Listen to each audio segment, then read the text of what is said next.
కాంగ్రెస్ చేతిలో మోసపోని వర్గమే లేదన్నారు మాజీ మంత్రి హరీష్ రావు. కాంగ్రెస్ బాకీ కార్డు ఆ పార్టీ పాలిట ఉరితాడవుతుందన్నారు. సీఎం రేవంత్ రెడ్డి ఒకలా గెలిచాక మరోలా మారిపోయారని విమర్శించారు. 3 ఎకరాలకు ఇచ్చిండు, మిగతా వాళ్ళందరికీ ఎగ్గొట్టిండు.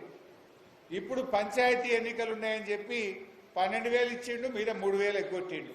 ప్రతి రైతుకు పోయిన వానకాలమి యాసంగి ఈ వానకాలంలో కూడా 3,000 ఎగ్గొట్టిండు. అంటే ఒక్కొక్క రైతుకు 75,000 రూపాయలు కాంగ్రెస్ పార్టీ రైతులకు బాకీ పడ్డది. ఎలక్షన్ల ముందేమో రజనీకాంత్, ఎలక్షన్లు అయినాక గజనీకాంత్ అయిపోయింది రేవంత్ రెడ్డి. ఓ దిక్కు రేవంత్ రెడ్డి సంతకం, ఇంకో దిక్కు బట్టి విక్రమార్క సంతకం. చెరొక్క దిక్కు సంతకం పెట్టి బాండ్ పేపర్లు వంచి ఇవాళ 100 రోజుల్లో ఇస్తామని చెప్పి 700 రోజులైనా కూడా ఆ బాండ్ పేపర్ పత్త లేకుండా వీకింది. పెద్ద పెద్ద మాటలు మాట్లాడిన రాహుల్ గాంధీ పత్తకు లేకుండా వీకిండిగా. ఇటాంకలు వస్తే ఏడేవాడని నన్ను పట్టుకుంటాడేమో, అడుగుతాడేమో అని ఎవడన్నా అడుగుతాడేమో అని రాహుల్ గాంధీ తెలంగాణ ముఖం కూడా చూస్తలేడు. ఈ బాకీ కార్డే బ్రహ్మాస్త్రం అవుతుంది రేపు లోకల్ బాడీ ఎన్నికల్లో. ఈ బాకీ కార్డు, మన బాకీ కార్డు ద్వారా ప్రజలకు వివరిస్తే ఇది కాంగ్రెస్ పాలిట ఉరి తాడైతుంది. కాంగ్రెస్ కు ప్రజలు గుణపాఠం చెప్పడానికి సిద్ధంగా ఉన్నారు. అసలు గుంతబడని రోడ్ ఉందా ఈ రాష్ట్రంలో?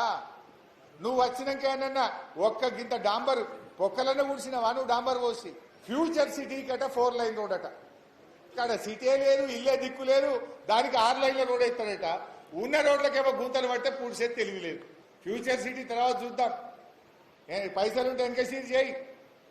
ఈ ఉన్న రోడ్లని బండ పెడతావు, ఫ్యూచర్ సిటీకి 6 లైన్ రోడ్లు ఎత్తావు. ఆ రాహుల్ గాంధీ పోయి ఇప్పుడు బీహార్లో చెప్తారట ఏమని, మేము 6 గ్యారెంటీలు తెలంగాణలో అమలు చేసినాం, రేపు గెలిస్తే బీహార్లో కూడా చేస్తా అంటారట. రాహుల్ గాంధీకి బీహార్లో చెప్పే హక్కే లేదు నీకు. తెలంగాణ ప్రజలను మోసం చేసినావు రాహుల్ గాంధీ. క్షమాపణ చెప్పు తెలంగాణ ప్రజలకు, తర్వాతనే పోయి నువ్వు బీహార్లో ఓట్లు అడగాల బిడ్డ.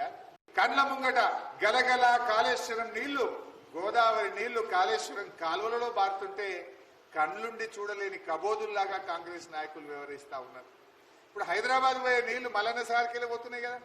మల్లన్న సాగర్ కాళేశ్వరం కంటే ముందున్నదా?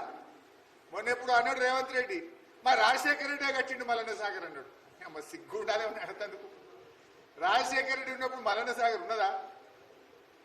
దాన్ని రూపొందించింది కేసీఆర్ ప్రభుత్వం, దాని ప్రణాళిక చేసింది బీఆర్ఎస్ ప్రభుత్వం, టెండర్లు పిలిచింది బీఆర్ఎస్ ప్రభుత్వం, భూసేకరణ చేసింది బీఆర్ఎస్ ప్రభుత్వం. మల్లన్న సాగర్ అనే పేరు ఆ మల్లన్న దేవుడి పేరు మీద పెట్టింది కేసీఆర్ ప్రభుత్వం.